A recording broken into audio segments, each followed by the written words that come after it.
Assalamualaikum warahmatullahi wabarakatuh. Kembali lagi di channel aku, Kartika Lovely. Hai Mams, gimana kabarnya hari ini? Semoga baik dan sehat selalu. Nah, sesuai dari info di video aku sebelumnya, aku bakalan bikin budget planner.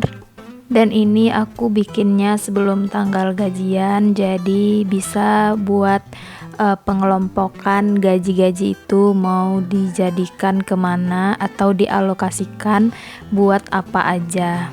Ini adalah video pertama aku dalam konten budget planner, dan aku sekarang juga dalam tahap belajar, dan mari kita sama-sama belajar ya Mams.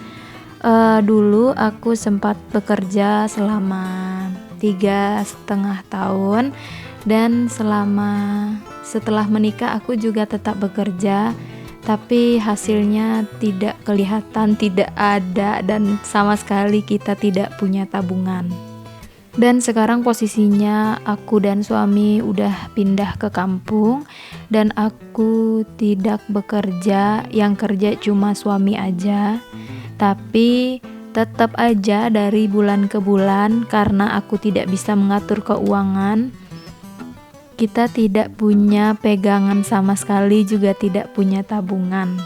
Bahkan sering banget di pertengahan bulan itu kita udah kering banget, dan di akhir bulan benar-benar bisa minus dan minta uang tambahan ke orang tua. Karena keseringan main Instagram, aku ngeliat video-video bunda-bunda yang pinter banget mengatur alokasi gajinya kemana, dan aku jadi terinspirasi buat ikut membagi-bagi gaji aku. Bisa misalnya ada cicilan untuk listrik, wifi, terus bensin dan transportasi. Jadi biar duitnya lebih jelas untuk bulan ke bulannya itu kemana dan digunain buat apa. Setelah sekian lama aku pelajari, aku mengambil metode yang paling simple, yang paling mudah buat pemula yang aku gunain. Jadi aku mengelompokkan itu keperluan wajib, pengeluaran tetap, pengeluaran tidak tetap, tidak lupa juga untuk bersedekah, terus pembagian uang jajan sama kasih orang tua. Sebelum lanjut, aku mau disclaimer dulu bahwa video aku ini tidak ada maksud untuk sombong atau ria ya teman-teman. Jadi ini tuh pure murni aku beneran pengen sharing sama mami-mami, sama teman-teman, dan juga bunda-bunda di luaran sana yang udah klik video aku. Dan aku ingin berbagi gimana caranya aku mengelola keuangan, gimana aku punya tabungan, dan gimana caranya agar kita terhindar dari hutang piutang. Nah, dulu tuh aku pakai metode baru gajian jadi sultan, tengah bulan sedih, dan akhir bulan menangis. Dan alhamdulillahnya sekarang baru mulai Februari kemarin aku sudah mulai merancang keuangan dengan baik, udah mulai mencatat semua alokasi gaji suami. Aku juga mencatat semua pengeluaran, mulai dari yang paling kecil sampai yang paling besar. Pokoknya setiap hari itu aku melakukan pencatatan pengeluaran. Semua ini bisa terjadi karena adanya komunikasi antara kita dan suami. Jadi sebelum kita melakukan budgeting planner ini, kita harus diskusi dulu dengan suami, apakah suami setuju. Karena menurut aku sih semua suami bakalan setuju dengan metode yang kita pakai, dengan kita bikin budget planner, karena akan lebih terarah uangnya kemana dan digunain buat apa. Aku percaya kalau Allah itu ngasih suatu cobaan atau ujian ke kita, pasti diiringi dengan adanya hikmah. Aku semua ini berawal dari aku yang berobat ke tukang urut. Kan aku program hamil dengan tukang urut. Terus katanya aku udah hamil dan alhamdulillah aku bersyukur banget.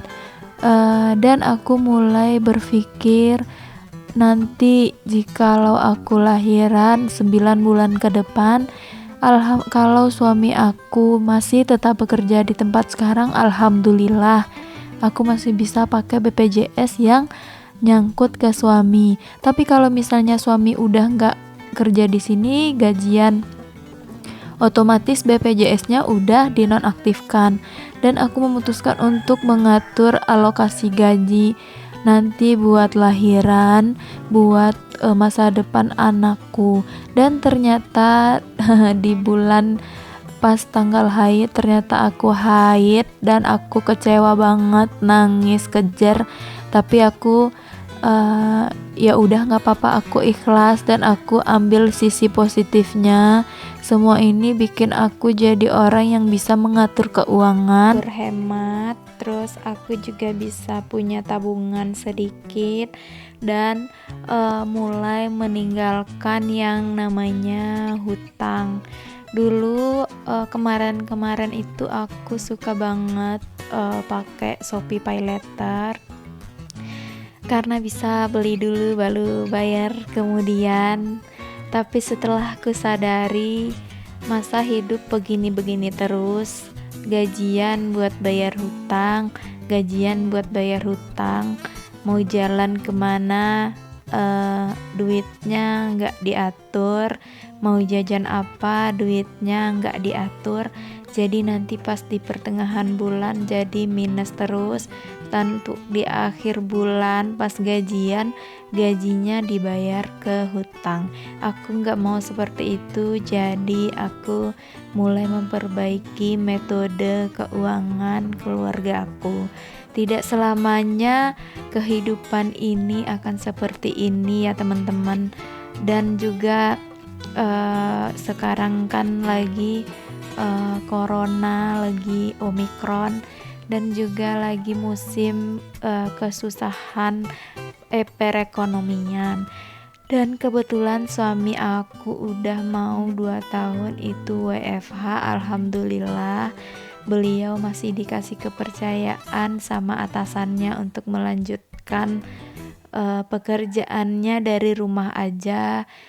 Jadi kita tidak tahu itu berlangsung sampai kapan, dan aku sebagai seorang istri ingin mempersiapkan diri kapan atau bila tibanya nanti, suatu saat nanti suami aku harus resign dan kita sudah punya pegangan untuk sedikit modal, atau kita nunggu suami aku dapat kerjaan baru lagi.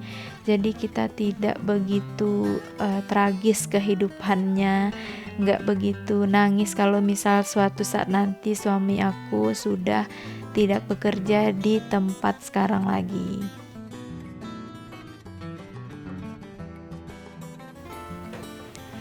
Terima kasih ya teman-teman yang udah klik video aku, yang udah like dan di komen. Semoga video aku ini bermanfaat buat teman-teman yang udah klik. Dan juga sekali lagi ini tidak ada unsur ria atau menyombongkan diri atas nikmat Allah. Nanti untuk video selanjutnya aku bakalan bikin tentang sinking fund, tentang sisa alokasi gaji di akhir bulan, dan aku bikin tabungannya dipergunakan buat apa aja. Semoga teman-teman gak bosan sama video aku. Jangan lupa untuk tinggalin komentarnya ya. Assalamualaikum warahmatullahi wabarakatuh.